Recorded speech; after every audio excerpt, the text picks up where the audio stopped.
Kamera Dimas ditemukan 3 tahun setelah ia dinyatakan hilang. Tapi di dalamnya ada video baru bertanggal 2 minggu lalu. Padahal kamera itu disegel polisi sejak 2022. Siapa yang merekamnya? Dan kenapa di akhir videonya terdengar suara Maksum berkata, "Terima kasih sudah nyebarin kisah kami." Selamat datang di Jagat Demit. Membuka gerbang dunia tak kasat mata. Malam di kawasan Senayan selalu punya cerita. Lampu-lampu mal berpendar terang, memantul di kaca mobil-mobil yang berjejer di parkiran. Tapi di balik gemerlap itu, ada satu lorong kecil, sempit, lembab, dan jarang dilalui orang kecuali mereka yang tahu jalan pintas ke arah belakang. Di sanalah berdiri sebuah warung sederhana, berukuran tak lebih dari 4 kali 6 meter. Warung itu bernama Ayam Penyet Sambal Ijo Maksum. Warungnya tak mencolok. Hanya tenda biru, meja kayu panjang, dan bau gorengan yang kuat menyengat hidung setiap kali angin lewat. Tapi anehnya, meski letaknya di belakang mal besar dan jalannya sempit, tempat itu tak pernah sepi. Bahkan saat jam 2 dini hari, masih ada saja orang yang datang. Ada yang bilang ayamnya paling gurih di Jakarta. Ada juga yang bilang, sambal ijonya bikin candu, sekali coba ingin lagi. Dan lagi. Aku pertama kali mendengar tentang warung itu dari seorang teman. Dimas, seorang food vlogger muda yang sedang naik daun. Ia dikenal karena sering memburu kuliner ekstrem, dari sate biawak sampai rawon darah. Suatu sore ia berkata padaku dengan nada antusias, "Lo harus coba ayam penyet belakang Senayan, bro. Gila, rasanya kayak bukan ayam biasa. Gue nggak tahu, tapi abis makan itu gue ngerasa badan gue panas. Jantung gue deg-degan, tapi pengen lagi. Enak banget." Aku hanya tertawa saat itu. Tapi dalam suaranya ada sesuatu yang ganjil. Seolah-olah bukan sekadar rasa enak yang ia maksud, tapi semacam tarikan yang sulit dijelaskan. Warung itu dijaga oleh seorang wanita tua bernama Maksum. Umurnya mungkin sudah lebih dari 60, tapi tubuhnya masih tegap, matanya tajam, dan gerakannya cekatan. Ia selalu memakai kebaya lusuh berwarna hijau, dan rambutnya disanggul rapi, hitam pekat seperti dilumuri minyak. Banyak pelanggan bilang, sambil melayani mereka, Maksum sering tersenyum kecil. Senyum yang sulit didefinisikan, antara ramah dan menyeramkan. Ada hal yang menarik dari cara ia bekerja. Ia tak pernah terlihat membeli ayam di pasar. Tak ada tukang sayur atau pemasok datang ke warungnya. Tapi setiap hari stok ayamnya selalu banyak dan segar. Pernah seseorang bertanya, "Mak, belinya di mana sih ayamnya? Kok segar banget?" Maksum hanya tertawa pelan, sambil menatap dengan mata setengah terpejam. "Rezeki sudah ada jalannya, nak," jawabnya singkat. Di dinding warungnya tergantung foto-foto pelanggan yang sudah lama. Ada beberapa wajah yang tampak familiar. Karyawan mal, sopir taksi online, bahkan seorang artis sinetron yang dulu sempat viral. Tapi kalau diperhatikan lebih lama, foto-foto itu punya satu kesamaan. Semua orang di dalamnya menatap ke arah kamera dengan senyum yang tegang. Seperti senyum yang terpaksa atau senyum sebelum sesuatu yang buruk terjadi. Konon, beberapa pelanggan tetapnya tak pernah terlihat lagi setelah makan di sana. Namun karena Jakarta begitu sibuk, siapa yang sempat memperhatikan? Orang datang dan pergi, hilang dan muncul. Seolah dunia terus berputar tanpa peduli siapa yang lenyap di sela-selanya. Suatu malam, Dimas memutuskan untuk meliput warung itu. Dia datang bersama pacarnya, Andin. Gadis berwajah manis yang dikenal agak sensitif terhadap hal-hal gaib. "Kayaknya tempatnya creepy deh, Mas," katanya pelan. Tapi Dimas tertawa dan menepuk bahunya. "Udah, Andin, paling cuma suasana aja. Yang penting konten." Mereka tiba sekitar jam 8 malam. Lampu tenda menyala kekuningan. Asap gorengan naik ke udara. Dan suara minyak mendesis bersahutan dengan tawa para pelanggan. Di meja dekat dapur, duduk seorang pria tua memakai topi lusuh, makan dengan perlahan. Dimas sempat merekamnya sebentar, lalu menoleh ke arah Andin. Tapi ketika ia kembali melihat ke arah meja itu, kursinya sudah kosong. "Tidak ada siapa-siapa." Tadi orangnya kemana?" tanya Dimas pelan. Andin hanya diem, matanya menatap kursi yang kosong. "Dia nggak pernah ada, Mas." Dimas tertawa mencoba menepis rasa aneh yang merayap di dadanya. Ia melanjutkan syuting, merekam cara Maksum mengulik sambal hijau dengan tangan kosong. Anehnya, setiap kali ulekan itu menumbuk cabai, terdengar bunyi seperti Daging basah. Khas banget ya, Mah? Ujar Dimas mencoba ramah. Maksum menatapnya lama sekali sebelum menjawab. Iya, Nak. Sambal ini yang bikin orang balik lagi. Malam itu Dimas makan dengan lahap. Ayamnya memang luar biasa. Dagingnya empuk, sambalnya pedas tapi nikmat. Ada sensasi hangat yang menjalar sampai ke ubun-ubun. Tapi entah kenapa, setelah suapan terakhir, ia merasakan sesuatu seperti getaran kecil di lidahnya. Seperti aliran listrik. Dia menelan cepat-cepat, pura-pura tak merasakannya. Di sisi lain Andin berhenti makan. Sendoknya diletakkan pelan di atas piring. Mas, sambelnya aneh. Aku ngerasa kayak dulu yang hidup di sini. Dimas menatapnya bingung. Maksud kamu?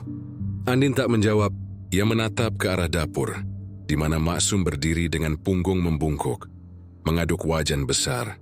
Dan untuk sepersekian detik, Andin yakin ia melihat bayangan sayap besar terbentang di belakang tubuh wanita tua itu.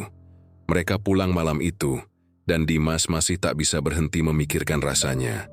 Dia bilang padaku keesokan harinya, bro, gue nggak tahu kenapa. Rasanya tuh, kayak gue harus balik lagi. Kayak ada yang manggil. Aku menatapnya mencoba bercanda. Manggil siapa? Maksum? Dimas hanya tersenyum kecil. Tapi di matanya ada sesuatu yang berubah. Pandangan kosong yang samar. Seperti seseorang yang telah kehilangan sebagian dirinya di tempat itu. Beberapa minggu kemudian, ku dengar Dimas benar-benar kembali ke warung itu, sendirian. Dan sejak malam itu, nomornya tak bisa dihubungi lagi. Warung ayam penyet sambal ijo Maksum masih buka sampai sekarang. Setiap malam tetap ramai. Tak ada yang tahu kemana perginya Dimas, atau siapa sebenarnya Maksum.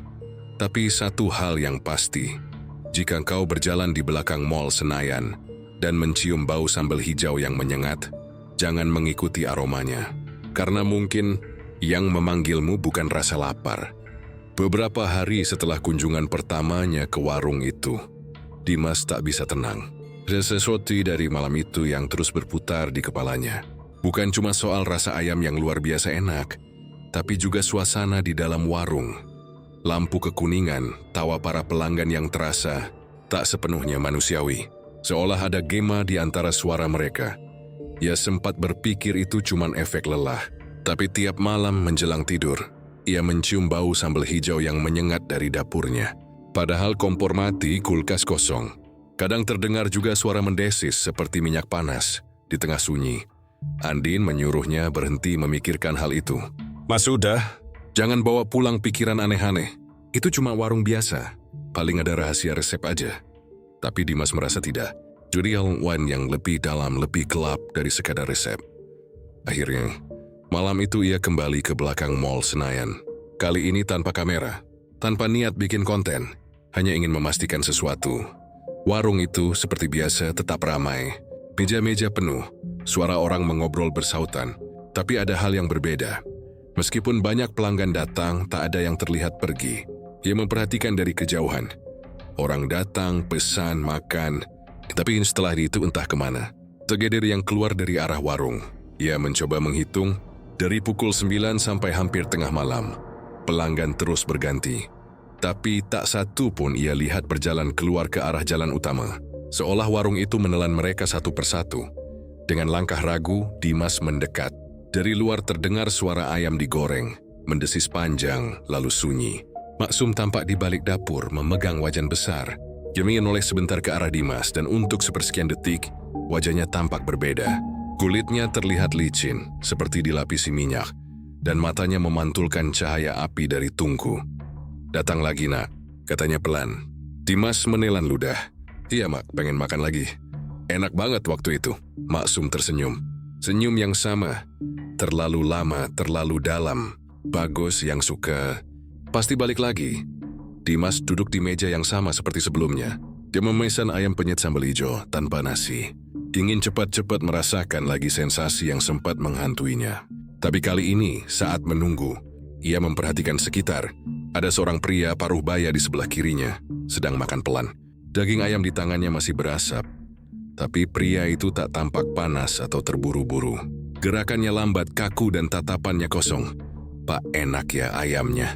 Tanya Dimas mencoba basa-basi. Pria itu menoleh sangat pelan. Matanya sayu, dan kulit di lehernya tampak pucat keabu-abuan. Enak. Suaranya serak, hampir seperti desis. Sambelnya segar sekali. Dimas merinding. Ia tersenyum kaku, lalu menatap piring pria itu. Ada potongan ayam di sana, tapi dagingnya tidak terlihat seperti ayam. Lebih merah, lebih kenyal. Ia menatap lebih lama, dan saat pria itu menyuap potongan terakhir, Dimas yakin melihat sesuatu seperti ujung jari manusia di antara tulang-tulangnya. Ia menoleh cepat ke arah dapur. Maksum sedang menumbuk sesuatu di cobek batu besar. Tapi kali ini suaranya berbeda. Bukan cabai yang ditumbuk. Lebih berat, lebih keras. Setiap hentakan terdengar seperti tulang yang retak. Dimas ingin pergi, tapi tubuhnya tak bisa. Ada sensasi hangat menjalar dari tengkuknya. Seperti disentuh dari belakang. Ia menoleh, tapi di belakang tak ada siapa-siapa. Pelanggan di sekelilingnya terus makan dalam diam. Tak ada tawa, tak ada obrolan. Hanya suara kunyahan lembut dan serempak seperti mereka semua mengunyah dalam satu irama yang sama. "Mak," suaranya gemetar. "Saya pesan dibungkus aja ya, Mak." Maksum berhenti menumbuk. Kepalanya menoleh setengah. Dengan suara tulang leher yang berderak. "Dibungkus?" Katanya pelan. "Tak perlu. Makan di sini saja, Nak. Panas-panas, lebih nikmat." Dimas berdiri tergesa. Tapi baru beberapa langkah menuju jalan keluar, ia melihat sesuatu yang membuat napasnya tersangkut. Di sudut warung ada pintu kecil ke arah belakang. Setengah terbuka. Dari celahnya terlihat bayangan tubuh-tubuh menggantung. Ada suara tetesan seperti darah menetes ke wadah. Ia yakin itu bukan ayam. Bentuknya terlalu besar, terlalu manusiawi. Pandangannya berkunang. Suara di telinganya berdengung. Dan tiba-tiba semua lampu padam. Dalam kegelapan hanya terdengar suara Maksum berbisik. Lembut tapi dingin. Yang datang tak boleh pulang sebelum kenyang. Ketika lampu menyala kembali, Dimas sudah berdiri di luar. Nafasnya berat, peluhnya dingin. Dia menatap ke dalam warung, tapi aneh, meja-meja kosong. Tak ada pelanggan, tak ada Maksum, tak ada suara. Hanya bau amis yang samar, dan wajan yang masih mengepulkan asap. Ia mundur perlahan, mencoba menenangkan diri. Tapi dari balik tenda, ia mendengar langkah kaki mendekat, lambat, berat, menyeret. Ia menoleh dan di sana berdiri pria parubaya yang tadi makan bersamanya. Wajahnya kini pucat sepenuhnya, bola matanya menghilang. "Enak kan?" katanya pelan. Dimas menjerit dan lari, tapi suaranya tenggelam di antara hiruk-pikuk malam Senayan yang biasa. Mobil lewat, suara tawa, kehidupan kota yang terus berjalan, seolah tak ada yang aneh di balik lorong gelap itu. Malam itu, Dimas pulang dengan napas memburu. Ia menutup pintu rumahnya rapat-rapat, duduk di lantai sambil memegang kepala. Tapi saat ia menatap ke arah meja makan, ada sesuatu di sana. Piring putih berisi ayam penyet sambal ijo. Masih hangat, masih berasap, dan di atasnya sebuah catatan kecil bertuliskan tulisan tangan miring. "Jangan biarkan sambalmu dingin, nah. Kau sudah dipilih." Dimas menjatuhkan piring itu ke lantai. Ayamnya berguling, dan dari bawahnya mengalir cairan merah tua. Bukan minyak, tapi darah yang masih segar. Sejak malam itu Dimas tak bisa tidur. Tiap kali memejamkan mata, ia mendengar suara-suara pelanggan mengunyah. Kadang di antara kegelapan muncul wajah pria tanpa mata. Duduk di meja makan rumahnya, sambil berbisik pelan, "Makanlah, biar kenyang." Ia tahu satu hal kini, warung itu bukan tempat biasa, dan pelanggan-pelanggannya bukan manusia yang datang untuk makan. Mereka datang untuk mengambil giliran berikutnya. Tidak ada yang tahu persis dari mana Maksum datang. Orang-orang hanya mengenalnya sebagai sosok yang tiba-tiba muncul di Pasar Senen sekitar tahun 2000-an awal. Saat itu ia masih dipanggil Sumirah, perempuan berusia 40-an dengan 2 anak kecil, dan seorang suami yang bekerja serabutan.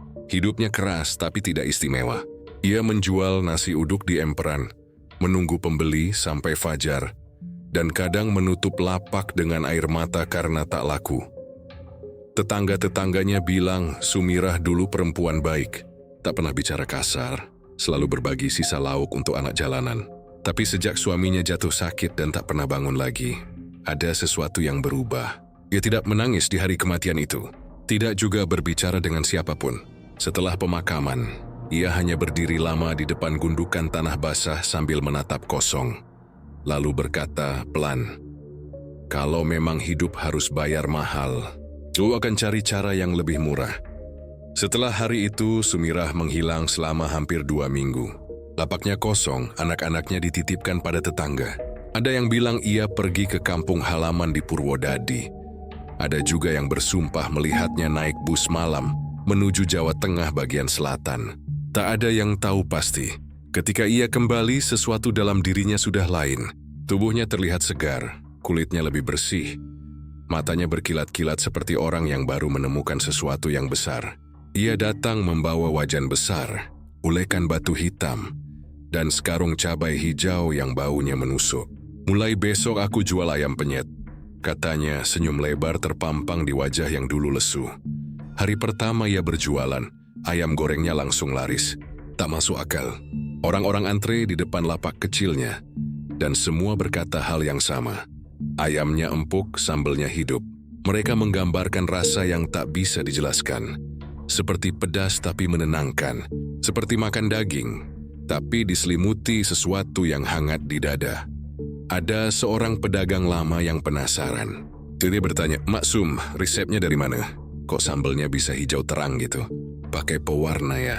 Maksum menatapnya dengan mata tajam, lalu tertawa pelan. "Pewarna dari bumi, Mas. Alam sudah kasih semuanya." Setiap malam setelah pasar sepi, orang-orang sering melihat bayangan perempuan berjalan membawa ayam hidup ke arah kali belakang pasar. Kadang terdengar suara kokok ayam di tengah malam, diikuti aroma sambal yang menyebar lewat udara dingin. Lalu menjelang subuh, Sumirah muncul lagi, bajunya bersih, matanya merah dan wajan siap menyala. Dalam waktu singkat lapaknya jadi legenda. Dari pengamen sampai pejabat kecil datang mencicipi. Dan uang mengalir deras. Diana mulai menyewa kios permanen, membeli emas, bahkan membeli rumah kecil di daerah Senayan. Tak ada yang mengerti bagaimana bisa secepat itu. Lalu desas-desus mulai terdengar. Ada yang bilang suaminya tidak benar-benar meninggal. Tubuhnya tak pernah digali lagi setelah dikuburkan malam itu. Ada juga yang bersumpah pernah melihat Sumirah duduk di tepi sungai sambil berbicara dengan sesuatu yang gelap di permukaan air. "Kau janji bukan? Setiap bulan satu, tak kurang tak lebih." Kisah itu lama-lama hilang di telan waktu.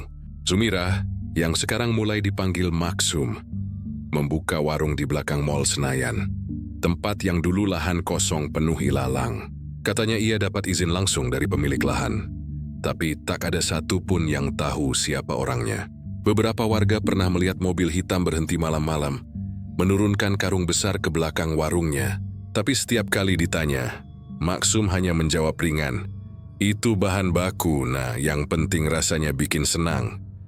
Ia mempekerjakan beberapa karyawan, tapi tak satu pun bertahan lama. Ada yang berhenti mendadak tanpa pesan, ada juga yang menghilang.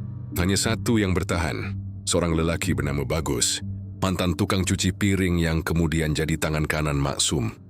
Dalam bisik-bisik di antara pedagang lain, Bagus pernah bercerita, "Setiap malam Jumat, Maksum nyuruh aku pulang lebih cepat. Katanya mau bersih-bersih dapur. Tapi kalau aku lewat belakang, aku lihat dia bukan bersih-bersih. Dia nyiapin kandang ayam besar. Di dalamnya ada sesuatu yang bergerak, bukan ayam, bukan manusia. Dan sambelnya itu bukan dari cabai biasa. Aku pernah lihat dia ngeremas sesuatu yang warnanya hitam. Terus ulekan itu berubah jadi hijau terang."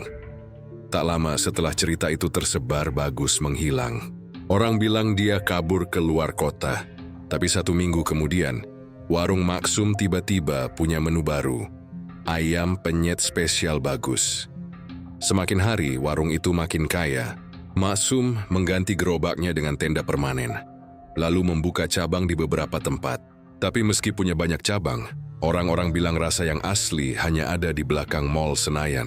Yang di sana lebih pedas, lebih gurih, dan lebih hidup. Satu hal yang selalu sama di setiap tempat Maksum buka warung. Di dapurnya selalu ada patung ayam hitam kecil di pojokan, matanya merah menyala jika kena cahaya. Dan di bawah patung itu ada tulisan kecil dari logam, hurufnya seperti dari bahasa kuno. Orang yang pernah membacanya hanya bisa mengingat 2 kata, saji darah. Sekarang setiap kali orang bertanya dari mana asal kekayaannya, para pedagang lama hanya menggeleng. Dulu dia cuma jual nasi uduk di emperan. Sekarang bisa punya 4 cabang. Tapi coba hitung berapa banyak orang yang pernah kerja di sana dan sekarang entah kemana. Mereka lalu berbisik, seolah takut kalau namanya saja bisa memanggil sesuatu.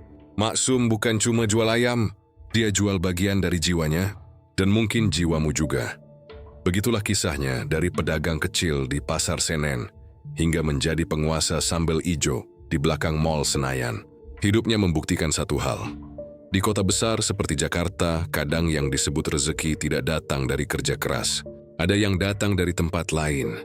Tempat yang hanya bisa dijangkau oleh mereka yang berani menukar rasa lapar dengan nyawa. Dan sampai hari ini, setiap kali seseorang bertanya bagaimana Maksum bisa kaya begitu cepat, jawaban yang paling sering terdengar hanyalah gumaman tua dari para pedagang lama.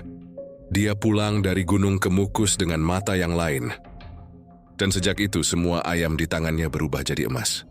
Setelah malam ketika ia melihat pria tanpa mata itu, Dimas tak lagi sama. Jadi dia masih mencoba hidup normal, masih membuat video kuliner, masih tertawa di depan kamera. Tapi di balik tawa itu, ada sesuatu yang tumbuh di dalam dirinya. Sebuah dorongan aneh untuk kembali. Bukan karena rasa penasaran, tapi karena ada suara di kepalanya pelan. Hampir seperti bisikan yang datang setiap malam menjelang tidur. Kau belum selesai makan, nak? Masih ada yang menunggu? Ia mulai bermimpi aneh. Dalam mimpinya, ia duduk di warung Maksum sendirian. Di depannya sepiring ayam penyet sambal ijo mengepul. Tapi dagingnya masih mentah, merah, basah, dan masih bergerak. Setiap kali ia hendak beranjak, Maksum muncul dari kegelapan dengan wajah yang terlalu dekat, terlalu jelas, dan berkata pelan, "Kalau kau sudah mencicipi darahnya, kau harus tahu dari mana asalnya." Pagi itu Dimas terbangun dengan dada sesak. Di kamarnya tercium lagi bau sambal hijau yang pekat. Ia tahu ia harus kembali. Tapi kali ini bukan untuk makan, bukan untuk konten. Ia ingin membuktikan apa yang sebenarnya terjadi di balik dapur warung itu.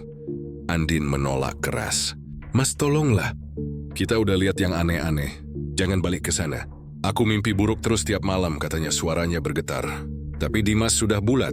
Ia meminjam kamera kecil, menyembunyikannya di dalam jaket, dan berangkat menjelang tengah malam saat warung hampir tutup. Lorong menuju belakang Mall Senayan terasa lebih sunyi malam itu. Lampu-lampu neon di parkiran berkelip lemah, udara lembab, dan dari kejauhan samar terdengar suara ayam berkokok. Anehnya, bukan suara ayam jantan, tapi seperti teriakan serak manusia. Saat Dimas tiba, warung sudah hampir sepi. Hanya ada dua pelanggan yang duduk membelakangi jalan, makan perlahan tanpa bicara. Maksum terlihat sedang membersihkan meja. Dia menatap Dimas dengan senyum yang tak ramah tapi juga tak marah. "Masih lapar, nah?" katanya tanpa menoleh sepenuhnya. Dimas memaksa tersenyum. "Enggak, Mak, cuma mau pamit. Nanti mungkin saya review lagi warungnya." Maksum hanya mengangguk pelan, tapi tatapan matanya saat berpapasan sebentar membuat tengkuk Dimas dingin, pandangan yang seperti tahu segalanya.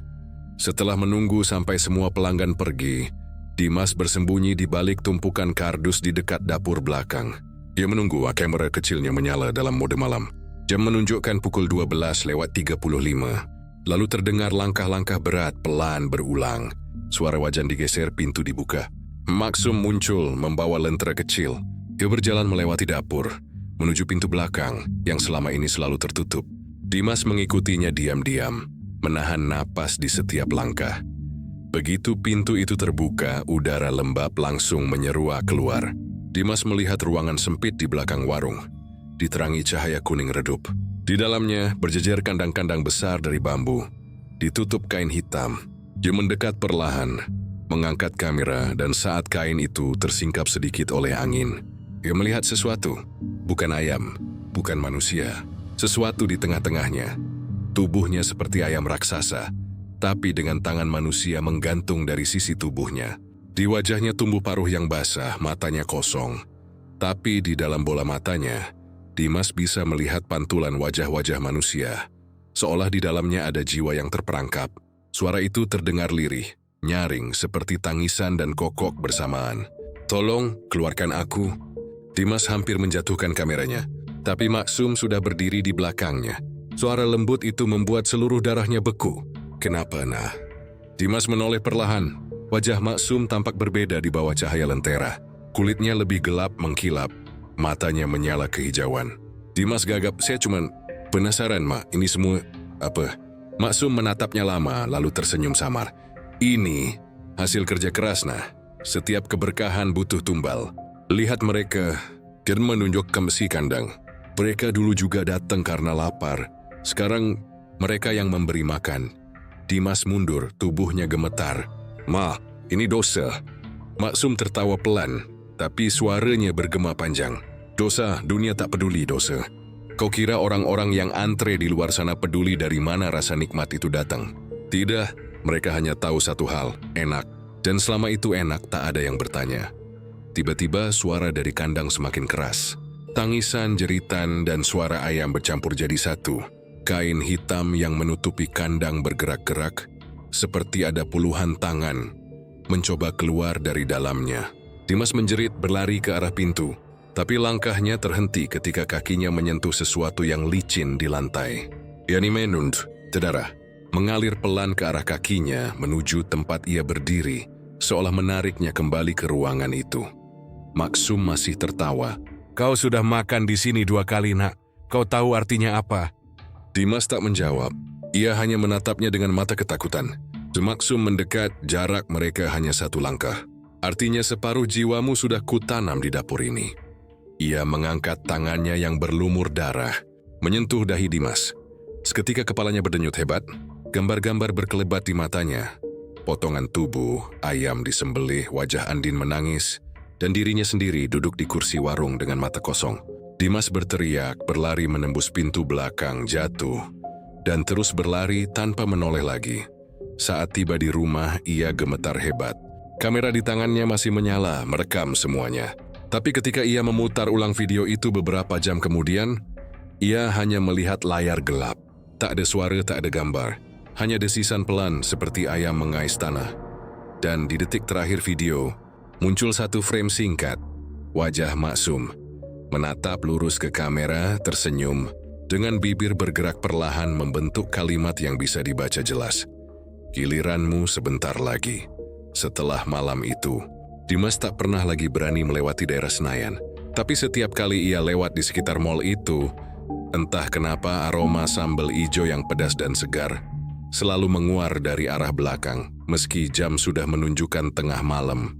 Dan kadang di kaca spion mobilnya, ia bisa melihat bayangan seseorang berdiri di pinggir jalan, memakai kebaya hijau lusuh, membawa ulekan batu, dan tersenyum ke arahnya. Sejak malam pelariannya dari warung Maksum, Dimas tidak lagi bisa tidur dengan tenang. Bukan karena mimpi buruk, tapi karena kenyataan buruk yang perlahan pindah ke dalam hidupnya. Setiap malam ada yang datang, bukan dalam bentuk sosok yang jelas, tapi lewat aroma, suara, dan rasa. Rasa yang pernah ia cicipi di warung itu. Rasa yang kini seperti menempel di lidah, tak mau hilang. Malam pertama setelah penyelidikan itu, Andin mendengar sesuatu dari dapur. Suara panci bergeser, sendok jatuh, dan desisan minyak panas. Ia pikir kekasihnya itu sedang menyiapkan makan malam, walau sudah hampir jam 12. Tapi begitu ia masuk ke dapur, kompor mati. Tak ada makanan, tak ada minyak, tak ada api. Yang ada hanya bau daging gosong yang kuat sekali. Bukan bau ayam, bukan juga sapi. Bau yang tajam dan pahit, seperti daging terbakar campur rambut manusia. Mas, bisiknya pelan, tapi tidak ada jawaban. Lalu dari arah kamar mandi terdengar langkah kaki, berat dan terseret. Gemenkleh, dan di sana berdiri Dimas, tapi wajahnya aneh. Matanya kosong, seperti orang yang baru bangun dari mimpi panjang. Tangannya memegang sesuatu, sebuah piring kecil berisi sambal hijau. Andin, katanya lirih, kamu cium enggak? Harumnya. Andin menatap piring itu dengan ngeri. Mas, itu dari mana? Dimas tersenyum tipis. Enggak tahu. Tadi waktu aku bangun piring ini udah di meja. Tapi rasanya aku kenal, kayak warung itu. Andin menepis piring itu, tapi sambal hijau di dalamnya tetap tidak tumpah, seolah-olah menempel pada wadahnya. Dan saat ia melihat lebih dekat, di dasar piring ada guratan samar berbentuk tanda cakar ayam. Sejak malam itu, hal-hal kecil mulai berubah. Pagi hari, dapur sering berantakan. Ada bulu ayam di lantai, kadang bercak darah kecil di dekat wastafel. Panci yang seharusnya kering, tiba-tiba basah dengan cairan merah pekat. Dan bau daging gosong itu tak pernah benar-benar hilang. Justru semakin kuat setiap kali tengah malam datang. Andin mencoba membersihkan semuanya. Dia menyiram lantai dengan air garam, menyalakan dupa, berdoa, tapi tak ada yang berubah. Dimas malah semakin aneh. Ia jarang bicara, sering menatap kosong ke arah dinding dapur. Kadang bibirnya bergerak, seperti berbicara pada seseorang yang tak terlihat. Suatu malam, Andin terbangun karena mendengar suara ayam berkokok di dalam rumah. Jolimet menatap jam, pukul 2:14. Suara itu datang dari dapur. Pelan, parau, seperti ayam yang kesakitan. Ia menyalakan lampu, berjalan dengan langkah gemetar dan berhenti di depan pintu dapur yang sedikit terbuka. Dari celah pintu ia melihat Dimas berdiri membelakangi. Tubuhnya setengah telanjang. Di hadapannya ada wajan menyala, tapi tak ada api. Ia sedang menggoreng sesuatu, membolak-balik potongan daging yang tak jelas bentuknya. Dari jarak itu, Andin bisa mendengar suara renyah daging terbakar dan bau yang menyengat tajam dan amis. Andin, bangun ya. Aku masakin sesuatu, kata Dimas dengan suara datar. Andin mencoba menelan ludah. Mas, kamu masak apa? Dimas menoleh perlahan.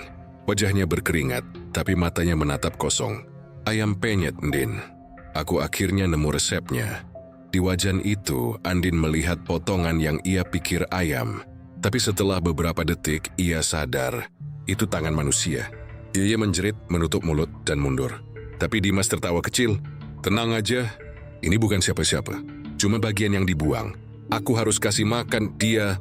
Andin lari ke kamar, mengambil ponselnya, tapi layar ponselnya menampilkan video dari kamera dapur. Video itu memperlihatkan Dimas duduk sendiri, menghadap meja makan kosong, seolah berbicara pada seseorang.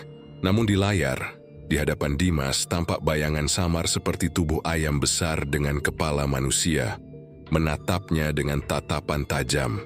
Sudah waktunya, Dimas. Waktumu membayar rasa lapar itu. Terdengar suara perempuan serak dari video. Andin menutup ponselnya dan menangis. Ia berteriak memanggil nama Dimas, tapi tak ada sautan. Ketika ia kembali ke dapur, Dimas sudah tak ada. Wajan kosong, piring terbalik, tapi di lantai ada jejak kaki ayam dari darah yang masih segar. Jejak itu menuju ke arah pintu belakang dan menghilang di halaman gelap. Pagi harinya, Dimas kembali seperti biasa. Ia tersenyum seolah tidak terjadi apa-apa. Aku mimpi aneh semalam, katanya. Kayak aku masak sesuatu, tapi rasanya nyata banget. Andin hanya diam.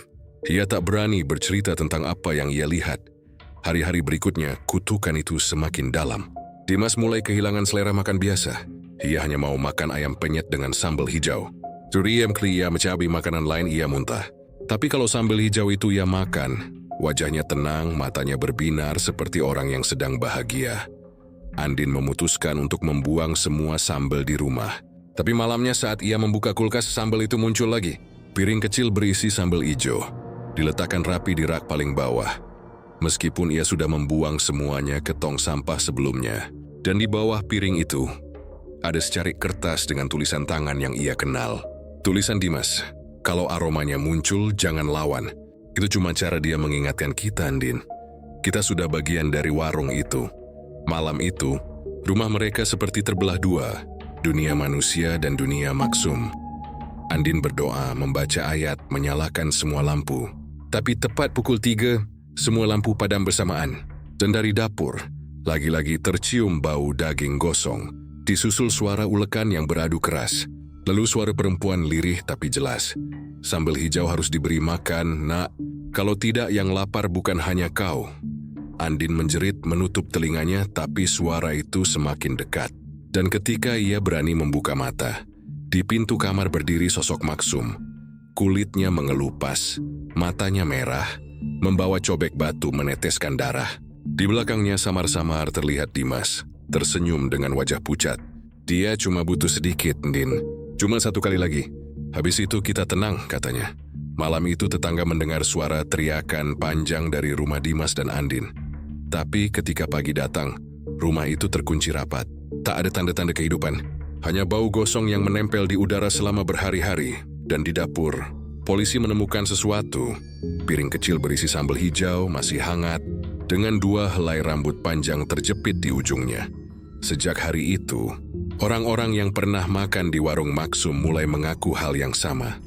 Tiap tengah malam, aroma daging gosong datang tanpa alasan. Kadang muncul di dapur, kadang di mobil, kadang di tempat kerja.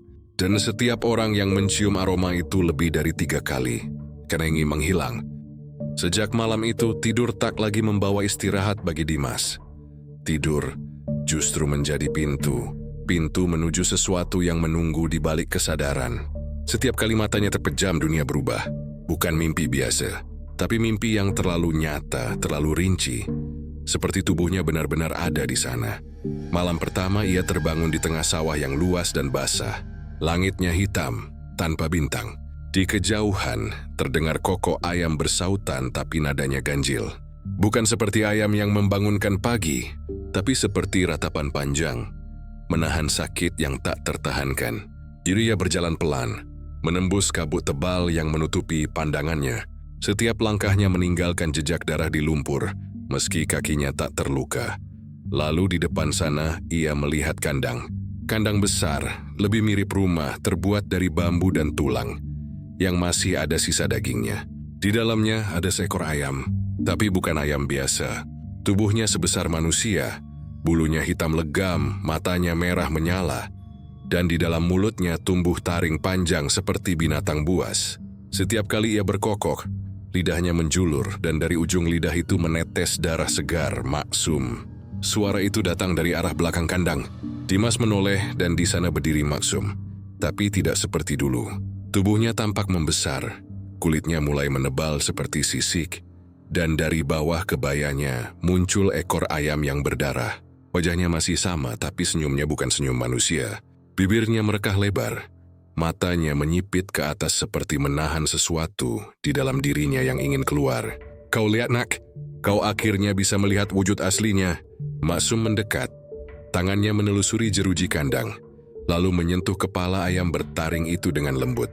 Dia haus, dia lapar, dan kau yang memanggilnya dengan rasa takutmu. Dimas gemetar. "Aku nggak manggil siapa-siapa, Ma. Aku cuma mimpi." Maksum tertawa, suaranya serak seperti kokok ayam yang tersedak. "Mimpi? Tidak ada yang namanya mimpi setelah kau makan darahnya. Kau sudah bagian dari perjanjian. Dan perjanjian tidak berakhir hanya karena kau menutup mata." Dimas mencoba mundur, tapi di belakangnya sudah berdiri puluhan ayam lain. Tubuh mereka cacat. Ada yang punya wajah manusia, ada yang tanpa kepala. Ada pula yang berjalan dengan tangan bukan kaki. Semua menatapnya, mengerang seperti manusia sekarat. "Tolong kami!" Suara mereka bergema. "Kami juga lapar." Dia menjerit, mencoba lari, tapi kakinya terjerat akar yang muncul dari tanah. Ketika ia melihat ke bawah, akar itu ternyata jari-jari tangan manusia, mencengkeram betisnya kuat-kuat. Dari kejauhan Maksum berkata pelan, hampir seperti doa yang menyeramkan. "Setiap rasa nikmat ada harga. Setiap gigitan ada tumbal. Kau sudah menelan jiwanya, nah. Sekarang kau yang jadi santapan." Saat itu ayam bertaring itu bergerak mendekat perlahan. Taringnya meneteskan darah, dan di setiap tetes yang jatuh ke tanah, tumbuh wajah-wajah orang yang pernah ia lihat di warung. Pelanggan yang dulu ia pikir hanya pengunjung biasa. Mereka semua memandangnya dengan mata hampa. Salah satunya adalah Andin. "Andin," jerit Dimas, tapi wajah Andin di tanah itu hanya tersenyum. "Kamu janji terakhir kali, Mas. Cuma satu gigitan lagi kan?" Dimas menjerit, tapi suaranya tenggelam oleh kokok ayam bertaring itu. Cahaya merah membanjiri pandangannya. Lalu semuanya gelap. Ketika ia terbangun, jam menunjukkan pukul 3:33. Tubuhnya basah oleh keringat, tapi juga terasa lengket seperti dilumuri darah. Dia berlari ke kamar mandi, menyalakan lampu dan membeku. Di wajahnya, terpegai cakaran 3 garis panjang seperti paruh ayam. Dan di tengkuknya, samar-samar muncul tanda cakar yang sama seperti di dasar piring sambal hijau. Sejak saat itu, Dimas tidak bisa membedakan mana mimpi dan mana nyata. Dia sering melihat Maksum berdiri di pojok dapur, hanya diam menatapnya. Kadang di kaca jendela, pantulan wajah Maksum muncul di belakangnya meski ia sendirian.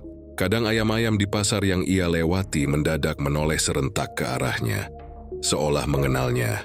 Andin, yang belum sepenuhnya menghilang dari kehidupannya, atau mungkin hanya bayangannya saja, sering muncul di dalam mimpinya, duduk di meja warung Maksum tersenyum. Di hadapannya ada sepiring ayam penyet sambal ijo, dan Andin selalu berkata hal yang sama. "Kalau kamu nggak makan, Mas, dia bakal marah." Setiap kali Dimas menolak, ayam bertaring itu muncul. Taringnya tumbuh lebih panjang. Dan di balik matanya, Dimas bisa melihat bentuk manusia yang ia kenal. Seperti setiap orang yang pernah makan di warung itu menjadi bagian dari makhluk itu. Ayam itu bukan cuma peliharaan, tapi penampungan dosa. Wadah untuk menampung jiwa-jiwa yang tergadai demi rasa nikmat di dunia. Hari berganti malam, malam menjadi hari. Tapi bagi Dimas, waktu berhenti. Ia jarang keluar rumah, tak pernah lagi membuat video. Dan hidupnya kini hanya berputar di antara bau gosong, mimpi, dan suara ayam. Kadang ia mendengar langkah kaki di atap. Kadang ada bunyi cakaran di dinding. Dan di setiap fajar yang datang, ada darah di teras. Sampai suatu malam, ketika ia menatap cermin, bayangannya tidak lagi menyerupai dirinya. Wajahnya mulai berubah. Matanya menguning, kulit lehernya mengeras, dan di antara bibirnya tumbuh taring kecil. Dan di belakang bayangan itu, Maksum berdiri, menepuk pundaknya dengan lembut. Sudah waktunya nak, kau bukan korban lagi. Kau penerus. Dimas menatap bayangannya lalu menatap wajah Maksum. Kenapa aku? Suaranya lirih, putus asa. Maksum tersenyum. Karena kau yang paling rakus. Kau menelan rasa, tapi menolak bayarannya. Dunia tidak suka orang yang ingkar. Sekarang, bayar dengan tubuhmu dan mereka akan kenyang untuk 100 tahun lagi. Cermin bergetar. Dari dalamnya keluar asap hijau. Dan di dalam asap itu, ayam bertaring itu muncul lagi. Tapi klien Dimas tidak berlari. Kemen hanya berdiri menatapnya. Dan ketika ayam itu membuka mulutnya lebar-lebar, Dimas melangkah masuk dengan tenang. Sejak malam itu, rumah Dimas kosong. Tetangga bilang, setiap pukul 3:33, terdengar suara ayam berkokok dari dalam rumah itu. Bukan kokok biasa, tapi kokok yang disertai tangisan manusia. Dan di dapur kadang terlihat siluet seseorang sedang menumbuk sesuatu di cobek batu. Konon, jika kau lewat di belakang Mall Senayan tengah malam dan mencium bau sambal hijau yang pedas dan segar, jangan menoleh. Karena mungkin yang sedang menumbuk sambal di warung itu bukan lagi Maksum, tapi Dimas, dengan tangan bersisik dan taring yang tumbuh di bawah senyumnya. Setelah hilangnya Dimas, cerita tentang warung ayam penyet sambal ijo itu mulai tenggelam di antara hiruk-pikuk kota. Warung Maksum ditutup oleh petugas, tapi tak lama kemudian seseorang datang, mengaku keponakan Maksum, bernama Sari. Wajahnya mirip tapi lebih muda. Ia membuka kembali warung itu dengan papan nama baru, Ayam Penyet Sambal Ijo Desum Rasa Asli. Dan anehnya, warung itu kembali ramai. Bahkan lebih ramai dari sebelumnya. Namun di antara pelanggan tetap, ada satu orang yang datang bukan untuk makan. Namanya Ustadz Rashid, lelaki tua berwajah teduh. Tapi matanya menyimpan kelelahan panjang. Dia bukan ustadz di masjid besar, hanya guru ngaji kampung yang dikenal suka membantu orang kesurupan atau kerasukan. Ia datang bukan karena lapar, tapi karena mimpi yang menghantui dirinya selama berminggu-minggu. Dalam mimpinya, selalu ada perempuan tua memakai kebaya hijau, memanggilnya dengan suara bergetar. Kau saksi perjanjian itu, Rashid. Sekarang waktunya ditebus. Malam itu setelah warung tutup, dari video Sari, gadis itu menyapanya sopan tapi suaranya serak. Dan di balik matanya ada sesuatu yang tak bisa dijelaskan. Seperti bayangan orang lain yang ikut menatap bersamanya. Maaf nah, kata Ustadz Rashid. Aku pernah kenal Maksum. Kau katanya keponakannya. Sari tersenyum tipis. Iya Ustadz. Mbak Sum sudah meninggal, tapi resepnya masih ada. Ustadz Rashid menatap dapur yang samar terlihat dari celah pintu. Ia melihat ulekan batu besar di pojok. Sama persis seperti yang dulu dipakai Maksum 20 tahun lalu. Hatinya mencelos. Dia tahu benda itu. Ia tahu asalnya. Cobek itu bukan sembarang batu, nah, katanya pelan. Sari menatapnya, matanya menajam. Ustadz juga tahu ya. Dari Gunung Kemukus kan? Ucapan itu membuat darah Rashid dingin. Nama itu, Gunung Kemukus, adalah rahasia yang hanya diketahui segelintir orang dari masa lalu Maksum. 20 tahun lalu, Rashid masih muda. Ia ikut dalam perjalanan spiritual yang disebut Tirakat Pesugihan Ayam Penyet. Maksum waktu itu hanya seorang janda tua yang bangkrut. Kehilangan anak satu-satunya karena penyakit. Tergantung Rashid minta doa, tapi bukannya minta kesembuhan. Ia minta rezeki besar. Rashid menolak, karena tahu arah niatnya gelap. Tapi Maksum tak menyerah. Dia berusaha akan mencari jalan lain. Beberapa bulan kemudian, kabar beredar bahwa Maksum pergi ke Gunung Kemukus bersama seorang dukun dari Sragen bernama Ki Gandung. Gunung itu terkenal bukan karena pesona alamnya, tapi karena ritual-ritual malam Jumatnya. Tempat orang mencari kekayaan lewat hubungan dengan makhluk halus. Bukan hubungan perjanjian, tapi hubungan tubuh. Di sana, menurut orang-orang, setiap keinginan bisa dikabulkan jika seseorang berani memberikan tumbal hidup yang bukan darah, tapi rasa nikmat manusia sendiri. Rashid menahan napas waktu mendengar itu dari mulut Sari. Maksum memang pergi ke sana, katanya lirih. Tapi yang ia bawa pulang bukan cuma cobek itu. Ia bawa roh yang kelaparan. Sari menatapnya lekat-lekat. Ustadz tahu roh itu siapa? Rashid menggeleng pelan. Bukan siapa, tapi apa. Ia dulu ayam jantan putih penjaga Gunung Kemukus. Dalam legenda, ayam itu adalah perwujudan penjaga gerbang dunia gaib. Siapapun yang memanggilnya dengan darah manusia akan diberi kekayaan, tapi harus memberi makan daging manusia setiap bulan. Sari tertawa kecil. Jadi itu yang kalian sebut pesugihan? Rashid menatapnya serius. Kau pikir itu hanya mitos? Ku melihat sendiri, nak. Aku yang ikut mengantar Maksum ke kaki gunung waktu itu. Dan aku yang menyaksikan dia menggali batu pertama untuk jadi cobek itu. Sari terdiam. Wajahnya perlahan berubah. Senyumnya pudar. Jadi Ustadz tahu semua, tapi kenapa diam? Tanyanya, suaranya mulai berat, tak lagi lembut. Rashid menunduk. Karena waktu itu aku pikir dia hanya akan menyesal. Tapi aku salah. Aku baru sadar setiap tahun, satu nyawa hilang di sekitar tempat warungnya. Kadang pelanggan, kadang pekerja. Sari menatap langit-langit, dan dari sudut bibirnya keluar senyum getir. Dia nggak pernah menyesal, Ustadz. Karena dia berhasil, aku yang nerusin. Ucapan itu disertai perubahan halus pada tubuhnya. Lehernya menegang, matanya memerah, dan dari dalam kebayanya terdengar suara seretan sayap. Kulit di tangannya mulai menebal, kuku-kukunya memanjang seperti cakar. Maksum janji padaku, aku bakal dapat giliranku setelah dia. Ku anak hasil perjanjian itu, Ustadz. Aku bukan manusia sepenuhnya. Rashid bergumam istighfar. Astagfirullah. Apa yang kau lakukan, nah? Sari menunduk, sama seperti dia dulu. Memberi makan. Suara dari dapur tiba-tiba terdengar. Seperti ayam yang berkokok, tapi diikuti jeritan pendek manusia. Rashid mundur, tubuhnya bergetar. Apa yang kau kasih makan? Sari menatapnya dengan mata kosong. Yang terakhir. Dimas, udara di sekitar mereka mendadak berbau sambal hijau. Pedas tapi amis. Sari melangkah maju mendekat pada Rashid. Maksum dulu bikin perjanjian di Gunung Kemukus. Dia menyerahkan anaknya sendiri sebagai tumbal pertama. Tapi setiap 100 piring yang laku, harus ada satu jiwa yang diambil.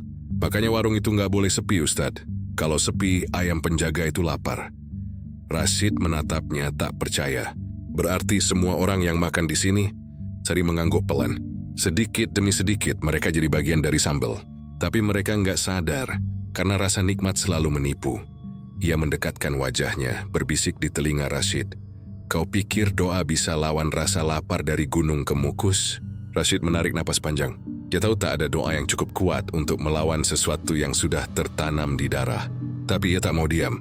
Ia mengeluarkan segenggam garam dan menaburkannya ke lantai sambil melafazkan ayat kursi keras-keras. Ruangan bergetar. Dari dapur keluar asap hitam pekat. Suara ayam menggema keras diikuti jeritan Sari yang berubah menjadi kokok panjang. Tubuhnya bergetar, kulitnya sobek. Dan dari dalamnya muncul wujud besar. Setengah ayam, setengah perempuan. Dengan taring dan sayap hitam legam. Maksum muncul di belakangnya, samar-samar dalam kabut. Menatap Rashid dengan mata yang penuh api. Kau datang terlambat lagi, Rashid. Sama seperti dulu. Kau biarkan aku kelaparan. Sekarang giliranku menelanmu. Asap menyelimuti segalanya. Rashid terus membaca ayat tapi suaranya semakin pelan. Lalu, sunyi. Ketika pagi datang, warung itu ditemukan terbakar sebagian. Tak ada tubuh, tak ada darah. Hanya cobek batu besar yang retak di tengahnya. Di dalam retakan itu, ada sesuatu yang tertanam. Bulu ayam putih bercampur abu dan sehelai rambut manusia. Sejak hari itu, orang bilang jika kau berziarah ke Gunung Kemukus pada malam Jumat, kadang terdengar kokok ayam dari arah bawah gunung. Tapi kalau kau perhatikan baik-baik, suaranya bukan ayam biasa. Ada desahan, ada kata yang samar di sela kokoknya. Sambal iyo. Masih lapar. Ada sesuatu yang berubah setelah kebakaran warung itu. Bukan cuma tempatnya yang hangus, tapi udara di sekitar belakang Mall Senayan seolah kehilangan warna.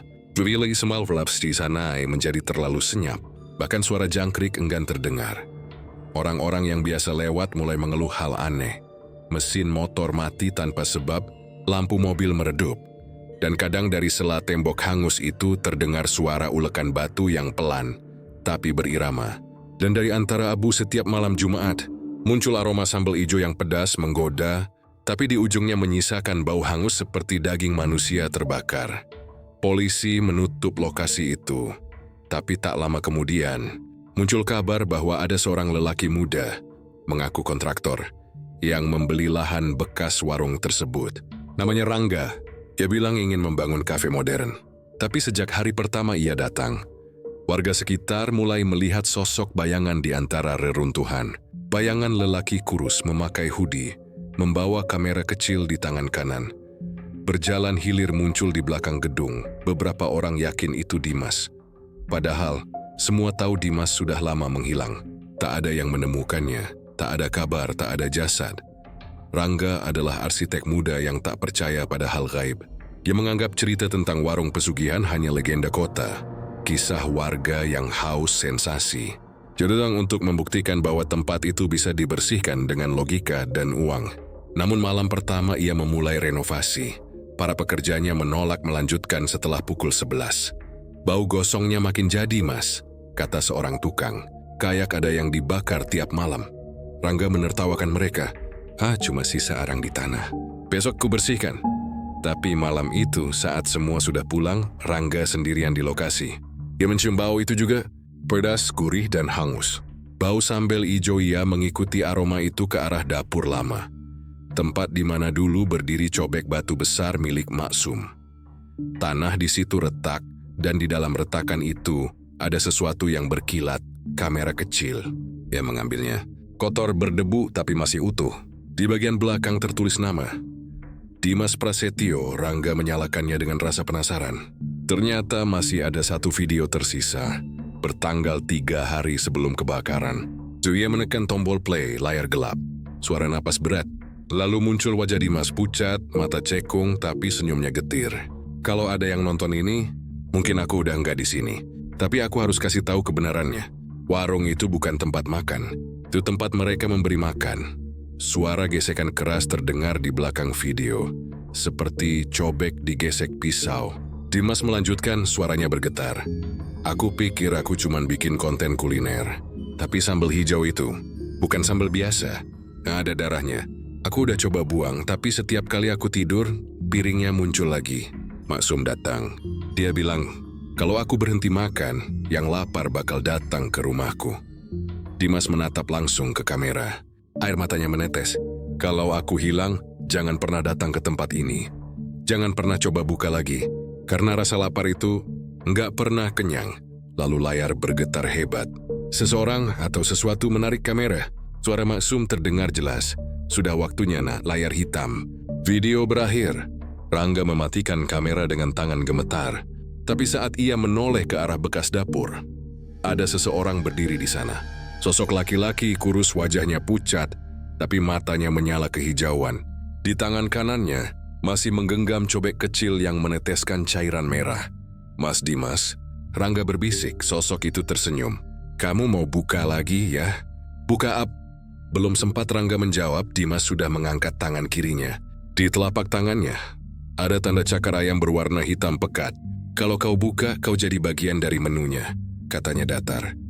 Rangga mundur, tapi tanah di bawahnya bergetar. Dari retakan tanah keluar asap hijau pekat. Di dalam asap itu muncul seekor ayam raksasa bertaring, matanya merah, bulunya basah darah. Suara kokoknya menggema di seluruh ruangan. Tapi di sela-selanya terdengar desisan pelan. Maksum. Rangga menjerit dan berlari keluar. Namun begitu mencapai jalan, ia melihat dirinya sendiri berdiri di seberang. Sama persis, tapi wajahnya tersenyum lebar. Dan dari mulut tiruan dirinya itu, keluar kata-kata yang membuat darahnya berhenti mengalir. kau korban terakhir. Setelah malam itu, Rangga tidak pernah terlihat lagi. Polisi hanya menemukan sepeda motornya di parkiran, masih menyala, dan kamera Dimas tergeletak di tanah. Di dalam kamera itu ada video baru, entah direkam oleh siapa. Isinya hanya 1 menit, menampilkan warung yang sudah bersih, dapur baru, dan suara perempuan berkata pelan, "Ayam penyet desum, resep turun-temurun." Beberapa bulan berlalu, warung itu benar-benar dibangun ulang. Lebih modern, lebih rapi, dengan lampu neon dan sistem kasir digital. Pemiliknya seorang wanita muda berambut panjang yang memperkenalkan diri sebagai Nadia Rangga. Dia bilang suaminya meninggal sebelum sempat membuka usaha ini. Tapi orang-orang yang pernah datang bersaksi bahwa masakannya terlalu mirip dengan warung lama. Sambal hijaunya punya aroma yang sama. Dan di dinding dapurnya tergantung 1 foto tua. Foto seorang perempuan memakai kebaya hijau dengan senyum lembut.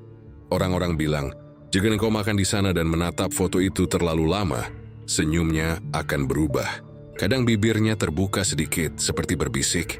Dan kalau kau cukup peka, kau akan mendengar suaranya berkata, yang terakhir sudah datang, tapi rasa lapar tidak akan pernah mati. Konon di malam Jumat Kliwon, dari arah dapur terdengar suara ulekan batu beradu dengan ritme pelan. Dan bagi mereka yang masih sempat menghitung jumlah pelanggan malam itu, angka terakhir selalu sama. 101, 100 piring untuk yang hidup, 1 untuk yang mati. Sejak saat itu, tidak ada yang berani lewat belakang Mall Senayan selepas tengah malam. Tapi bagi sebagian orang yang penasaran, kadang aroma itu masih datang. Sambal hijau yang wangi, menggoda, bercampur dengan bau darah gosong. Dan mereka bilang, kalau kau mencium aromanya lebih dari 3 kali, malam berikutnya kau akan bermimpi. Dalam mimpi itu, seseorang akan memanggilmu dengan suara serak tapi lembut. Makanlah nak, cuma 1 gigitan saja. Dan kalau kau menuruti, pagi harinya lidahmu akan terasa pedas. Bukan pedas cabai, tapi pedas besi seperti darah yang baru ditumbuk di cobek batu. Itulah tanda bahwa kamu sudah jadi bagian dari mereka. Bagian dari kisah yang tak pernah selesai. Bagian dari perjanjian Gunung Kemukus yang menurun dari 1 tangan ke tangan lain. Dari Maksum ke Dimas, dari Dimas ke Rangga. Kemudian dari Rangga, entah kepada siapa berikutnya. Karena dalam dunia pesugihan kematian bukan akhir. Ia hanya jeda sebelum rasa lapar berikutnya datang. Dan saat malam tiba, jika kau lewat belakang mall itu, dengarkan baik-baik, mungkin samar-samar. Kau akan dengar suara ayam berkokok, disusul tawa pelan seorang perempuan berkata, "Sambal ijo masih panas." 3 tahun setelah kebakaran warung belakang Mall Senayan, semua sudah tampak tenang. Tanah bekas lokasi itu kini menjadi area parkir tambahan. Tak ada lagi tanda-tanda kehidupan. Hanya aspal hitam dan garis-garis putih yang membelahnya seperti nisan tanpa nama. Orang-orang lupa. Tim media berhenti menulis. Dan kisah tentang Maksum, Dimas, Rangga, bahkan Ustadz Rashid, tinggal bayang samar di forum-forum internet yang membahas urban legend Jakarta. Namun setiap kisah pesugihan tak pernah benar-benar mati. Ia hanya pindah bentuk, menjelma jadi bisnis baru, resep baru, nama baru. Aku tahu karena aku yang pertama kali melihatnya. Siang itu aku sedang menunggu bus di terminal Depok Baru. Panas menyengat, tapi di antara deretan ruko ada 1 spanduk yang mencolok. Ayam penyet desum sambal ijo, cabang resmi. Tulisan itu membuatku merinding. Entah kenapa huruf-hurufnya tampak terlalu familiar. Tata letak, font, bahkan warna hijaunya. Semuanya sama seperti papan warung Maksum dulu. Aku berdiri lama di depan ruko itu.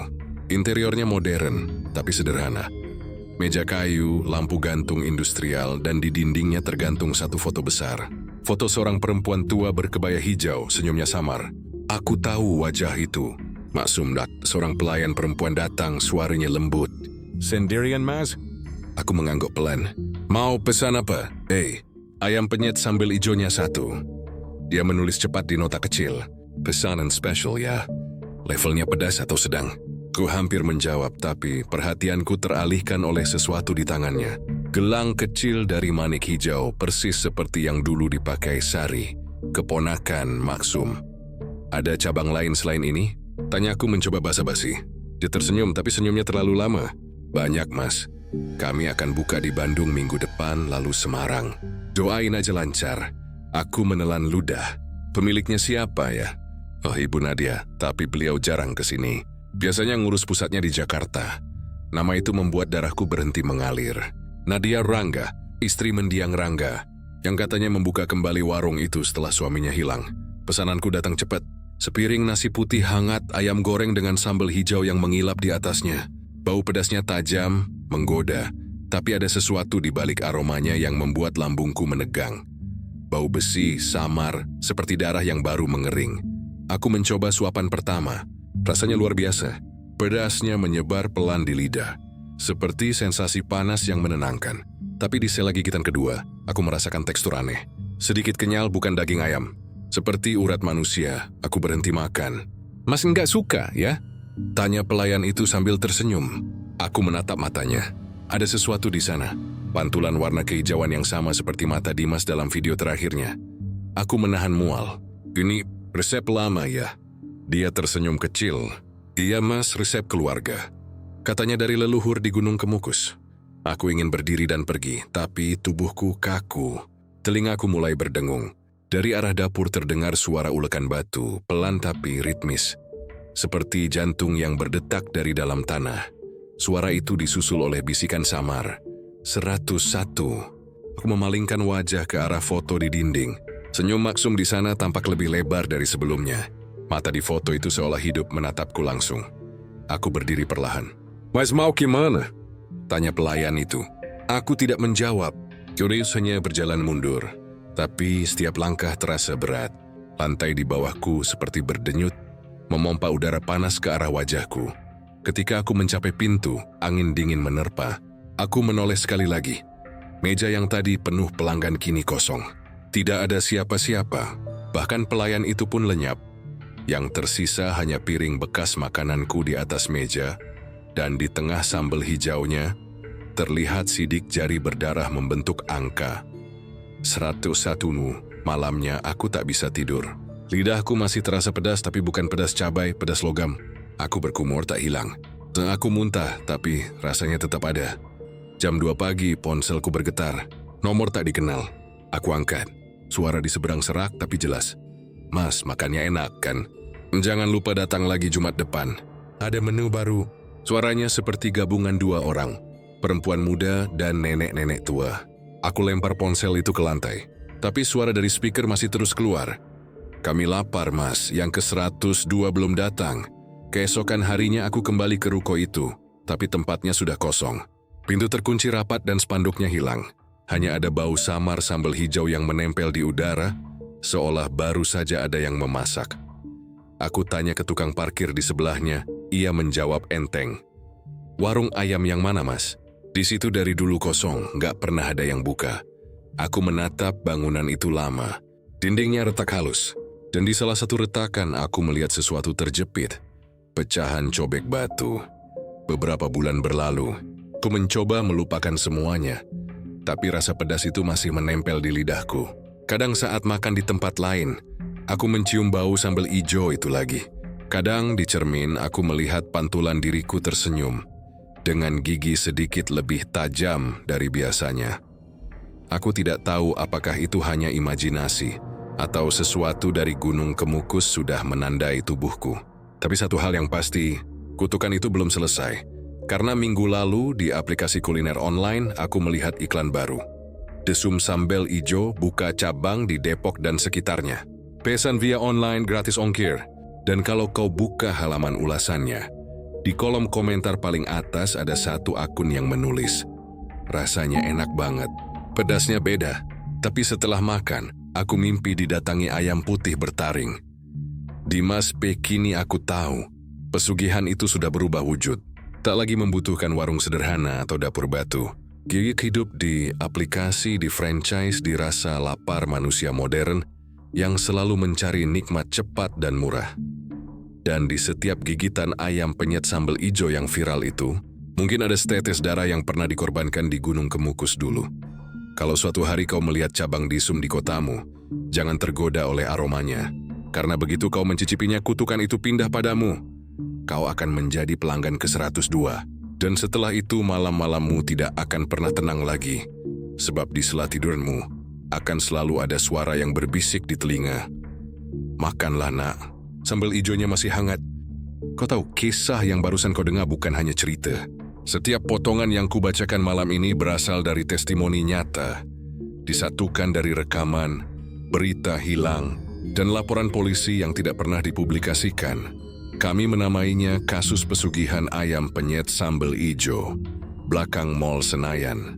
Tapi di kalangan orang dalam, nama itu disebut dengan cara lain, kasus 101. Kenapa 101? Karena setiap catatan kehilangan, setiap laporan orang yang terakhir terlihat di sekitar warung itu, selalu berhenti di angka itu. 101 orang dalam waktu 20 tahun. Tanpa jejak, tanpa tubuh, tanpa makam. Semua dimulai dari satu nama, Sumiati, atau yang lebih dikenal dengan Maksum. Janda tua yang dulu hanya ingin mencari penghidupan lewat resep turun-temurun dari ibunya di daerah Sragen. Tapi lapar, kalau dibiarkan bisa berubah jadi perjanjian. Dan di kaki Gunung Kemukus, lapar itu menemukan bentuknya sendiri. Dari sana muncul cobek batu yang tak bisa hancur bahkan setelah terbakar. Dari sana lahir sambal ijo yang aromanya menggoda, tapi menyimpan daging dari dunia lain. Dan dari sana juga rasa lapar itu menurun, melalui darah, tubuh, dan akhirnya, cita rasa kami dari tim Jagat Demit sudah mencoba menelusuri jejak warung Desum di Depok. Kami ke lokasi yang disebut dalam video Dimas. Tapi yang kami temukan hanyalah ruko kosong, catnya mengelupas, dan bau pedas samar yang tidak hilang meski sudah lewat tengah malam. Kami juga menemukan sisa kamera Dimas di arsip barang bukti lama. Jeng aneh, ketika kami nyalakan, di dalam memorinya ada satu video baru bertanggal 2 minggu yang lalu. Padahal kamera itu sudah disegel oleh pihak berwajib. Isi videonya cuma 1 menit. Gambar buram, tangan seseorang sedang mengulek sambal hijau. Dan di akhir video terdengar suara pelan. Suara perempuan berbisik di dekat mikrofon. Terima kasih sudah nyebarin kisah kami. Sekarang semua orang pengen coba rasanya. Setelah video itu selesai, kamera mati dengan sendirinya.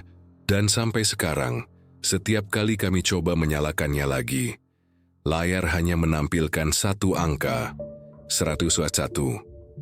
Kau mungkin bertanya, apakah semua ini nyata? Atau hanya urban legend yang dibungkus dengan gaya dokumenter? Aku sendiri tidak tahu pasti. Yang aku tahu beberapa anggota tim produksi kami. Mereka yang ikut menelusuri warung itu sekarang enggan berbicara. Salah satu dari mereka, editor video bernama Reno, tiba-tiba berhenti kerja 2 hari setelah kami rilis teaser kisah ini. Pesannya singkat, hanya 1 kalimat di grup produksi. Gua nggak kuat sama baunya, kayak sambal ijo gosong. Dia menghilang sejak itu. Nomornya tak aktif, alamatnya kosong.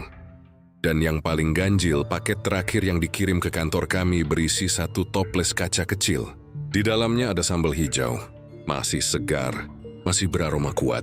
Dan di labelnya tertulis dengan tulisan tangan, gratis untuk tim Jagat Demit, dari pelanggan ke 102. Kami tidak pernah membukanya. Toples itu kini disimpan dalam ruang arsip, bersama barang-barang lain yang tidak boleh disentuh. Beberapa kali saat malam, staf yang berjaga mengaku mendengar suara ulekan dari dalam kotak penyimpanan itu. Tapi begitu dibuka, sunyi kembali. Setelah semua ini kami hanya punya 1 pesan. Jika suatu malam kau mencium bau sambal hijau yang muncul entah dari mana, jangan ikuti. Jangan cari sumbernya. Jangan pesan makanan dengan nama Disum, sambal hijau asli, atau apapun yang memakai logo ayam dengan sayap hijau di belakangnya. Karena bisa jadi yang sedang memasak bukan manusia. Dan kalau kau makan, kau bukan pelanggan lagi. Kau bagian dari resepnya.